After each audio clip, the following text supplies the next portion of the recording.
उपस्थित समस्त मातृ सन्तान मानू सम्मान सहित प्रणाम जनाऊँगी समस्त हृदय माँ दिव्य उपस्थिति को कृतज्ञता ज्ञापन कर प्रथम मुझे क्षमा चाहूँगी गोटे नॉइज जोन रे मु रही जाइए एक्चुअली कनेक्ट करवा टिके कष्ट होता आम मैंने मिलित भाव जो प्रश्न गुड़ी को आलोचना करुचे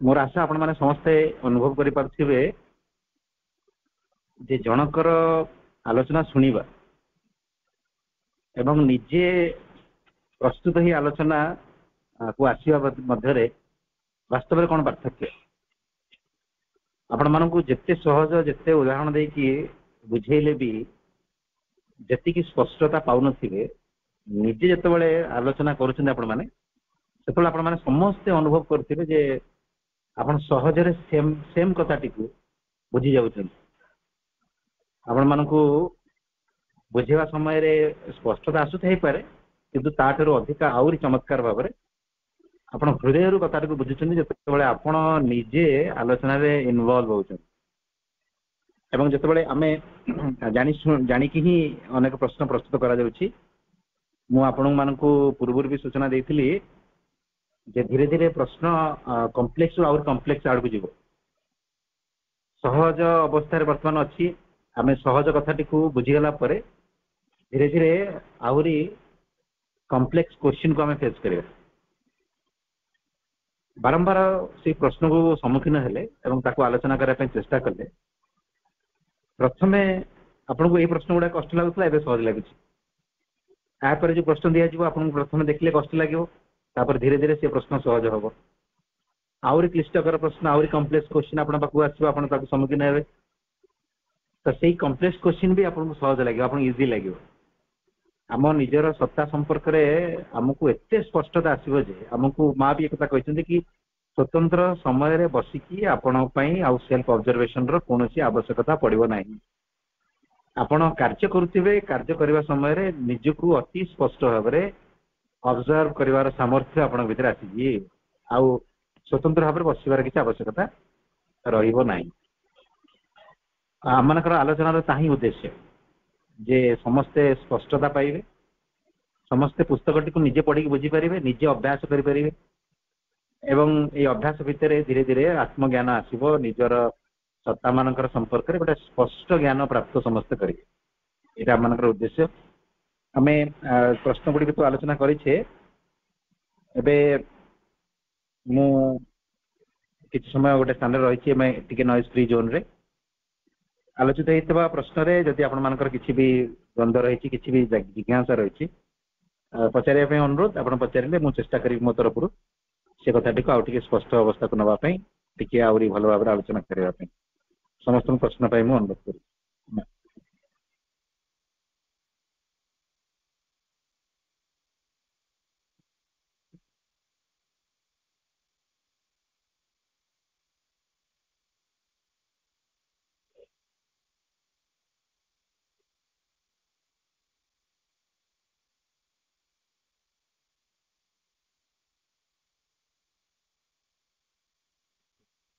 भाई प्रणाम आज्ञा प्रणाम नमस्कार भाई जो आम से क्वेश्चन सब चलता जो भाई कहले गोटे फूल आम गोलाप फूलटा जो क्वेश्चन टा पचरा गोलाप फूल गोटे से मनरू आम केमी चाहिए फूलटा आमको बहुत सुंदर लगुच मनू चाहिए ना प्राण चाहिए से अपा भाई सब कहले से गोटे से क्वेश्चन टा कहले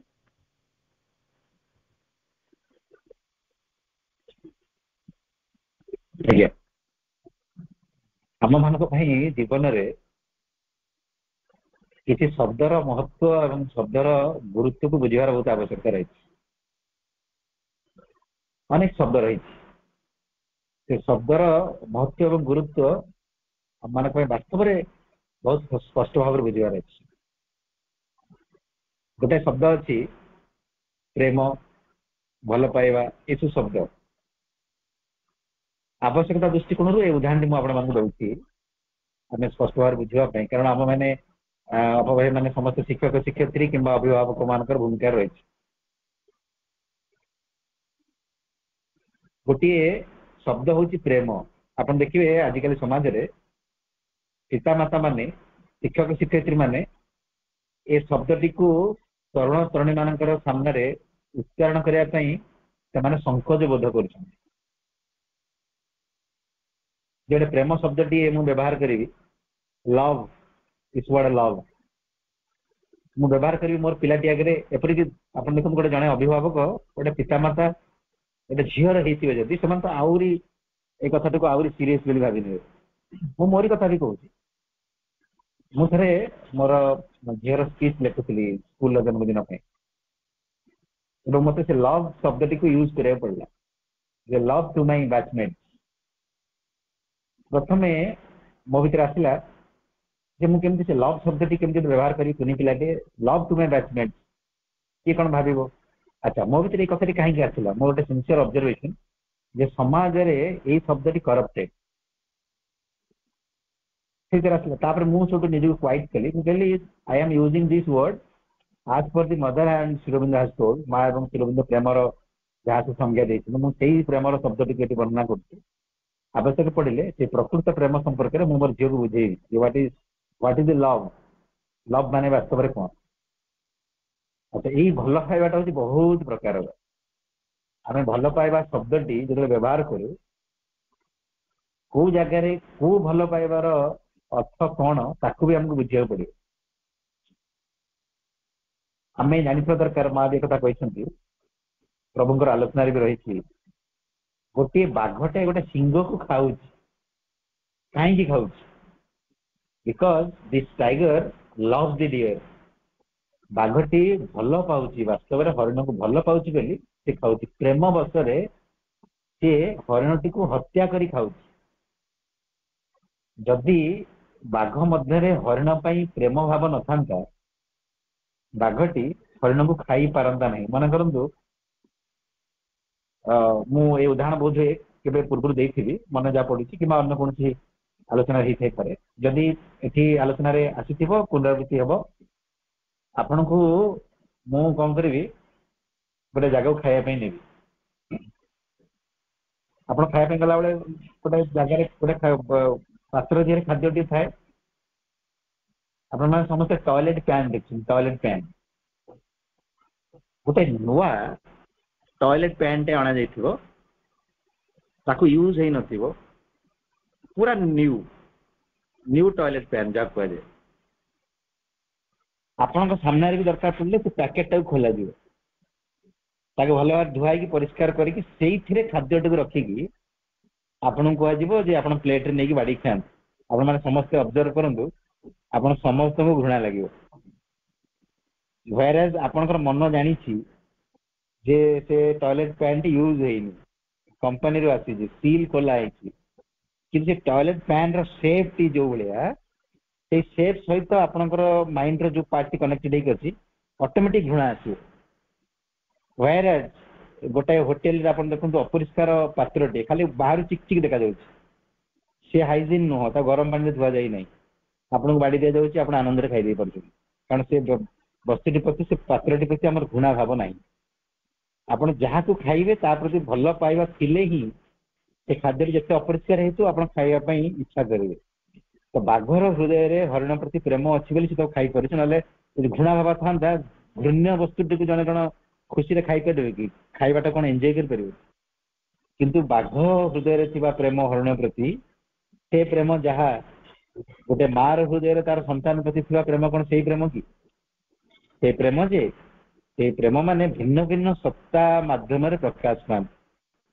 ପ୍ରେମ କେତେବେଳେ ଶରୀରରେ ପ୍ରକାଶ ପାଏ, ପ୍ରେମ କେତେବେଳେ ପ୍ରାଣରେ ପ୍ରକାଶ ପାଏ, ପ୍ରେମ ମନରେ ବି ପ୍ରକାଶ ପାଏ, ଆଉ ପ୍ରକୃତ ଶୁଦ୍ଧ ପ୍ରେମ ଅନ୍ତରାତ୍ମା ପ୍ରକାଶ କରିବାରେ ସମର୍ଥ। ବାଘ ହୃଦୟରେ ଯୋଉ ପ୍ରେମଟି ଅଛି, ସେ ପ୍ରେମ ଶରୀର ଏବଂ ପ୍ରାଣ ଦେଇକି ପ୍ରକାଶ ପାଉଛି। ତ ସେ ପ୍ରେମଟି ଲୋଭ ଆକାରରେ ପ୍ରକାଶ ପାଉଛି। ହରିଣ ଖାଇଦଉଛି, ସିଏ ହିଂସ୍ର ହେଇକି ସେ ଖାଉନି, ପ୍ରେମରେ ହତ୍ୟା କରି ଖାଇଦଉଛି। ସେମିତି ଆପଣ ଆ ପୂର୍ବରୁ ଗୋଟେ ସମ୍ମୁଖୀନ ହେଇଛନ୍ତି ଗୋଟେ ପ୍ରଶ୍ନ, ଯେ ଗୋଟେ ଦିବ୍ୟ ଶିଶୁଟିକୁ ଦେଖିକି, ଗୋଟେ ସୁନ୍ଦର ଶିଶୁଟିକୁ ଦେଖିକି ଆମର ତା ପ୍ରତି ଗୋଟେ ପ୍ରେମ ଆସୁଛି, ଗୋଟେ ଭଲ ପାଇବା ଆସୁଛି। ଆପଣଙ୍କର ଗୁପଚୁପ ଦେଖିଲେ ବି ଗୋଟେ ଭଲ ପାଇବା ଆସୁଛି। ଆପଣ ଆପଣଙ୍କର ଜଣେ ଆତ୍ମୀୟଙ୍କୁ ଦେଖିଲେ ଭଲ ପାଇବା ଆସୁଛି। ପ୍ରିୟ ଖାଦ୍ୟଟିକୁ ଦେଖିଲେ ଭଲ ପାଇବା ଆସୁଛି। ଆପଣଙ୍କୁ ଗୋଲାପ ଫୁଲଟି ଦେଖିଲେ ଭଲ ପାଇବା ଆସୁଛି। ସେ ଭଲ ପାଇବାକୁ ଆହୁରି ଉର୍ଦ୍ଧ୍ୱକୁ ଆମେ ନେଇଯିବା। ମାଙ୍କର ହସ ହସ ମୁହଁକୁ ଦେଖିଦେଲେ ମାଙ୍କ ପ୍ରତି ବି ଆମ ଭିତରୁ ଗୋଟେ ଭଲ ପାଇବା ଆସୁଛି। କିନ୍ତୁ ସେ ଭଲ ପାଇବାଟା ଭିନ୍ନ ଭିନ୍ନ ସ୍ତରର। ଆପଣ ନିଜେ ଫିଲ୍ କରିବେ ଗୋଟେ ଭଲ ପାଇବା ଭିତରେ ଏମିତି ଗୋଟେ ଏକ୍ସାଇଟମେଣ୍ଟ ଭାବ ଥାଏ। ଆପଣ ଚାହିଁବେ ଯାହାକୁ ଆପଣ ଭଲ ପାଉଛନ୍ତି ସିଏ ଆପଣ ତାକୁ ପୋଜେସ୍ କରିଦେବେ। ଆପଣଙ୍କ ଇଚ୍ଛା ଛଡା ସିଏ ଆଉ କିଛି କରିପାରିବନି। ଆଜିକାଲି ତରୁଣ ତରୁଣୀ ମାନଙ୍କର ଯୋଉ ପ୍ରେମ, ସିଏ ଯିଏ ଯାହାକୁ ଭଲ ପାଉଥିବ ସିଏ ଚାହିଁବ ତୁ କେବଳ ମତେ ଅନେଇକି ହିଁ ହସିବୁ, ତୁ ଆଉ କାହା ପାଖରେ ବସି ବି ପାରିବୁନି, ଏମିତି ଭାବ ଆସୁଛି। ତ ସେ ପ୍ରେମ କଣ କରୁଛି, ପୋଜେସ୍ କରିବା ପାଇଁ ଚାହୁଁଛି। ସେ ପୋଜେସନ ର ଭାବ, ଏକ୍ସାଇଟମେଣ୍ଟ ଯୋଉ ଭିତରେ ଥାଏ ସେଟା ହଉଛି ପ୍ରେମ ପ୍ରାଣ ମଧ୍ୟରେ ପ୍ରକାଶ ପାଉଛି, ପ୍ରାଣ ଭିତରେ। ଆଉ ଗୋଟେ ହାୟର ଭାଇଟାଲ, ନିମ୍ନ ପ୍ରାଣ କଥା ମୁଁ କହିବି, ଆଉ ଗୋଟେ ହାୟର ଭାଇଟାଲ ଭିତରେ ଯୋଉ ପ୍ରେମଟି ପ୍ରକାଶ ପାଏ, ସେଇ ପ୍ରେମରେ ଜଣେ ଦେଶକୁ ଭଲ ପାଇବ, ଜଣେ ଗୋଲାପ ଫୁଲକୁ ଭଲ ପାଇବ। Pure higher vital. ଆପଣ ଗୋଲାପ ଫୁଲ ଦେଖୁଛନ୍ତି ମାନେ ଏଟା ପ୍ରାଣ ଯେ, କିନ୍ତୁ ଶୁଦ୍ଧ ପ୍ରାଣ। ଏବଂ ଯେତେବେଳେ ସେଇ ପ୍ରେମଟି ଅନ୍ତରାତ୍ମାଙ୍କ ଭିତରେ ପ୍ରକାଶ ପାଇବେ, ସେତେବେଳେ ସେ ପ୍ରତ୍ୟେକ ବ୍ୟକ୍ତି ମଧ୍ୟରେ ଭଗବାନଙ୍କୁ ଦେଖିକି ଭଲ ପାଇବାର ସାମର୍ଥ୍ୟ ଆସିବ। ଏବଂ କେମିତି ଆମେ ଜାଣିବା ଆମର ପ୍ରେମଟି କୋଉ ଲେଭେଲରେ ଅଛି? ଯେତେବେଳେ ପ୍ରାଣ ସ୍ତରରେ ପ୍ରେମଟି ଥିବ, ସେତେବେଳେ ସିଏ ଅଧିକାର ଜାହିର କରିବାକୁ ଚାହିଁବ, ସିଏ ପୋଜେସନ ଚାହିଁବ, ସିଏ ମାନେ ଅକ୍ତିଆର କରିବା ପାଇଁ ଚାହିଁବ। ସେମିତି ଗୋଲାପ ଫୁଲ ପାଇଁକି ବି ନିମ୍ନ ପ୍ରାଣ ସ୍ତରରେ ଭଲ ପାଇବା ଥାଏ। କେମିତି? ଗୋଲାପ ଫୁଲକୁ ଦେଖିଲେ ଆପଣଙ୍କ ଇଚ୍ଛା ହବ ଛିଣ୍ଡେଇ ନେଇଯିବି, ଆପଣଙ୍କ ଫ୍ଲାୱାର ଭାସରେ ସଜେଇଦେବି। ବେଳେ ବେଳେ ଗୋଲାପ ଫୁଲଟି ଗୋଲାପ ଗଛରେ ଫୁଟିଥିବ, ତାର ସୌନ୍ଦର୍ଯ୍ୟକୁ ଆମେ ଆନନ୍ଦରେ ଉପଭୋଗ କରୁଥିବା, ଏଟା ହଉଛି ହାୟର ଭାଇଟାଲ। ଆଉ ବେଳେ ବେଳେ ସାଇକିକ ଟଚ ବି ଥାଏ ସେଇ ପ୍ରେମରେ। ଗୋଲାପ ଫୁଲ ଭିତରେ, ଗୋଲାପ ଫୁଲଟି କଣ? ଫୁଲଟି ହଉଛି ଗଛର ଅନ୍ତରାତ୍ମା। ଗଛର ଅନ୍ତରାତ୍ମା ଯେତେବେଳେ ହସି ଦଉଛି ଫୁଲ ମାଧ୍ୟମରେ, ଆମର ଭିତରର ଅନ୍ତରାତ୍ମା ସହିତ ତାର ଗୋଟେ ସମ୍ପର୍କ ସ୍ଥାପନ ହେଇଯାଉଛି। ସ୍ୱତଃସ୍ଫୂର୍ତ ଭାବରେ ଆନନ୍ଦର ସହିତ ଆମେ ସେ ଗୋଲାପ ଫୁଲର ପ୍ରେମରେ ପଡିଯାଉଛୁ। ଏଇ ପ୍ରେମଟି ହଉଛି ଅନ୍ତରାତ୍ମାର ସହିତ। ବେଳେ ବେଳେ ଗୋଲାପ ଫୁଲ କେତେ ଜଣଙ୍କର ପସନ୍ଦ, ସେମାନେ ଗୋଲାପ ଫୁଲକୁ ପସନ୍ଦ କରନ୍ତି, ଦେଖିବେ ଭଲ ଲାଗେ ତାଙ୍କୁ, କିନ୍ତୁ ଛିଡେଇବାକୁ ଚାହାନ୍ତିନି। ସେଇଟା ହଉଛି ହାୟର ଭାଇଟାଲ। ବେଳେ ବେଳେ ଗୋଲାପ ଫୁଲର ପସନ୍ଦ ଏତେ ଯେ ଆମେ ଚାହିଁବୁ ତାକୁ ଛିଣ୍ଡେଇକି ନେଇକି ଆମ ଘରେ ଲଗେଇଦବୁ। ଆମ ଘରେ ଗୋଲାପ ଫୁଲ ଫୁଟିଲେ ଆମକୁ ଖୁସି ଲାଗିବ, ଅନ୍ୟ ଜଣଙ୍କ ଗୋଲାପ ଫୁଲକୁ ଦେଖିଲେ ଆମକୁ ଇର୍ଷା ଲାଗିବ। ଏଇଟା ହଉଛି love, but in the lower vital, ନିମ୍ନ ପ୍ରାଣର ପ୍ରେମ। ଆଉ ବିଶେଷ କରି ଶରୀର ସ୍ତରରେ ଯେତେବେଳେ ପ୍ରେମ ପ୍ରକାଶ ପାଏ, ଯିଏ ଯାହାକୁ ଭଲ ପାଏ ତାକୁ ଖାଇଯିବା ପାଇଁ ଚାହେଁ, ମାନେ ଯେମିତି ବାଘର ହରିଣର ଉଦାହରଣ ଦେଲି। ଏବଂ ବିଶେଷତଃ ପଶୁପକ୍ଷୀ ମାନଙ୍କ ଭିତରେ, ମଣିଷ ମାନଙ୍କ ମଧ୍ୟରେ ବି ଅପୋଜିଟ ଜେଣ୍ଡର ମାନଙ୍କ ଭିତରେ ଗୋଟେ ପ୍ରକାର ସେକ୍ସୁଆଲ ଆଟ୍ରାକ୍ସନ ଆସେ। ଏଇଟା ହଉଛି ଲଭ ଇନ ଦ ଫିଜିକାଲ ପ୍ଲେନ। ଆଉ ଲଭ୍ ଇନ ଦ ଭାଇଟାଲ ପ୍ଲେନ, ପ୍ରେମ ପ୍ରାଣ ସ୍ତରରେ କଣ? ସେ ଅଧିକାର ଦେଖିବା ପାଇଁ ଚାହିଁବ, ଅକ୍ତିଆର କରିବା ପାଇଁ ଚାହିଁବ। ସେ ଜାଗାରେ ଗୋଟେ ପ୍ରକାର ଏକ୍ସାଇଟମେଣ୍ଟ ଥାଏ। ଆଉ ହାୟର ଭାଇଟାଲରେ ଯେତେବେଳେ ପ୍ରେମଟି ଆସେ, ସେଠି କିଛି ମାତ୍ରାରେ ଶାନ୍ତି ଥାଏ, ପୋଜିସନର ଭାବ ନଥାଏ, ଗୋଟେ ଶାନ୍ତି ଭାବ, ଖୁସି ଭାବ ଥାଏ। ଏବଂ ଯେତେବେଳେ ପ୍ରେମଟି ଅନ୍ତରାତ୍ମାରେ ପ୍ରକାଶ ପାଇବ, ସେତେବେଳେ ପିଓର ସମର୍ପଣ ଭାବ ଥାଏ ଏବଂ ଶୁଦ୍ଧ ଆନନ୍ଦର ଭାବ ଥାଏ। ଆପଣ ଅବଜର୍ଭ କରିକି ଜାଣିପାରିବେ ଯେ ଆପଣଙ୍କର ଲଭ୍, ଆପଣଙ୍କର ପ୍ରେମ କୋଉ ସତ୍ତା ଦେଇ ପ୍ରକାଶ ପାଉଛି। ଏବଂ ମୋଷ୍ଟଲି ଗୋଲାପ ଫୁଲ କ୍ଷେତ୍ରରେ ମୋଷ୍ଟଲି ହାୟର ଭାଇଟାଲ, ଉଚ୍ଚ ପ୍ରାଣର ବିଷୟବସ୍ତୁ। ଆପଣ ମାନେ ଅବଜର୍ଭ କଲେ କେହି କେହି ୟୁନିକ୍ ଅପଭୟ ମାନେ ଥାନ୍ତି, ଯୋଉମାନେ ଅନ୍ତରାତ୍ମାର ସ୍ତରରୁ ଫୁଲକୁ ଭଲ ପାଇବା ଶିଖିଛନ୍ତି। ଯେମିତି ଅନ୍ତରାତ୍ମାଙ୍କର ସ୍ତରରୁ ଆମେ ମାଙ୍କୁ ଭଲ ପାଇବା ଶିଖିଛୁ, ସେମିତି ଫୁଲ ପ୍ରତି ବି ଆମର ଗୋଟେ ଅନ୍ତରାତ୍ମାର ପ୍ରେମର ଭାବ ଆସେ। ଆପଣ ମାଇନ୍ୟୁଟଲି ନିଜକୁ ଅବଜର୍ଭ କଲେ ବୁଝିପାରିବେ।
भाई प्रणाम। ए गरम रे मु पूरा विरक्त हो गेलेनी।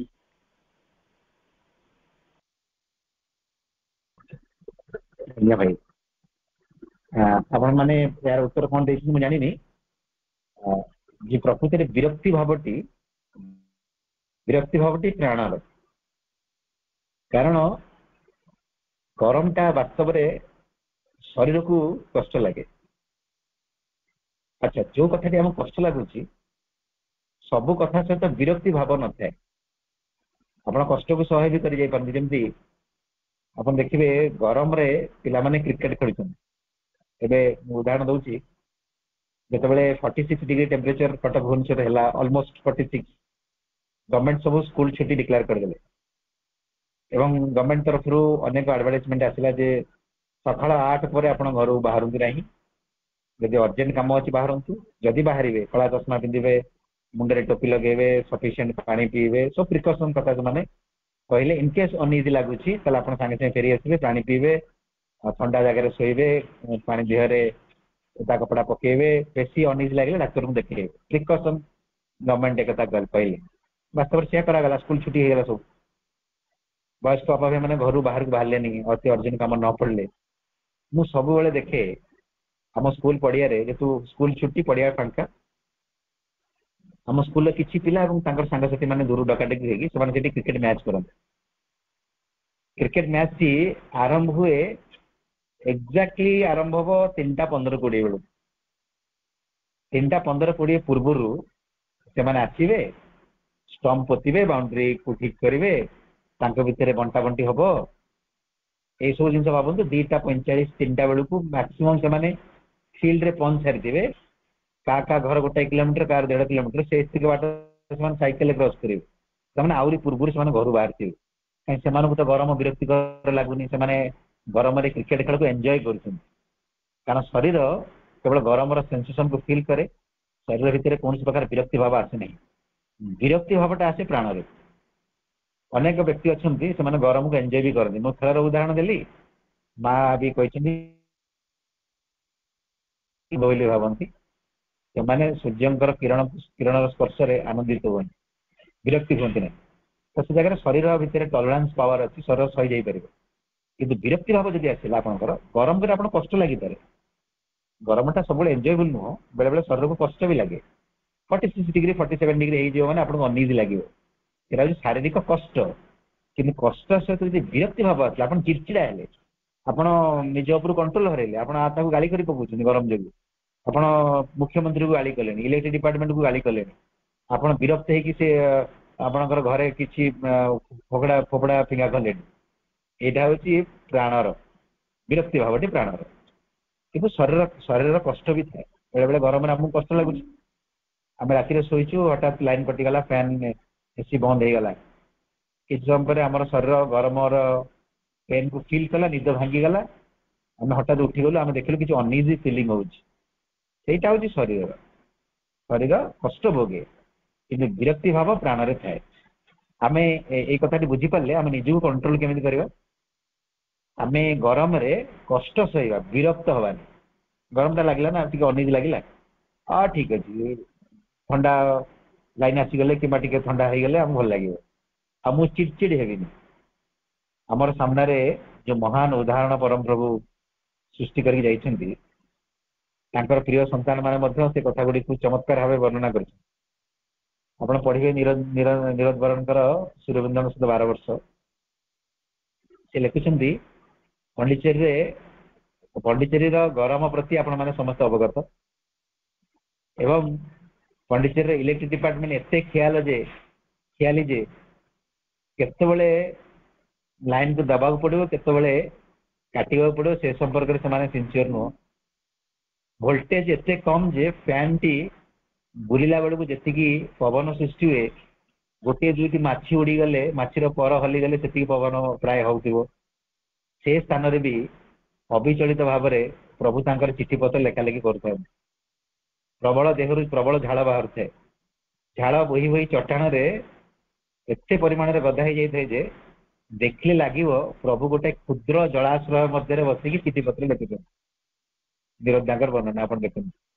एते गरम लगे प्रभु ता सत्वे भी चिठी लिखुले शांत मन रे उत्तर दउथिले गरम ताकर शरीर रे कष्ट दउथिला शरीर को सेति पय झाड़ बहुतला मझिरे मझिरे से भी कहूतिले जे निरोध फैन टाको टिके बढ़ई हबो कि कारण से चाहूतिला आउटे पवन बाजू देहरे बेले बेले ताकर झाड़ को पोछि दबा भी आवश्यक पड़ुतला ओदा कपड़ा रे से सब शारीरिक कष्ट किंतु प्रभु आदौ विरक्त होनथले यार प्रमाण जे सी अति शांत भाव में चिठी पत्र उत्तर दउथिले निजर लेखा लेखी भी करुथिले तामाने शरीर कष्ट सोउची किंतु प्राण रे विरक्ति भाव नहीं आमे निजु एमती ट्रेनिंग दबा जदि गरम लागुची हां गरम लागुची मु विरक्त कहीं कि विरक्त हेले कोन लाइन पळे आसीबो कि विरक्त हेले कोन सूर्य कहबे नाही मोर पिलाटी विरक्त हेलानी आ 46 डिग्री करबिनी 36 डिग्री कर देबी कहबे गरम जतिके जतिके रहबो आमे गरम रे कष्ट भोगिबा किंतु विरक्त हवा नहीं एई विरक्ति भावर सोर्स जो प्राण रु आमे ताको कंट्रोल करिया पे चेष्टा करबा ता पूर्व रु विरक्ति भाव जो प्राण रु आसुची एक तारिख हम बुझिबा पड़े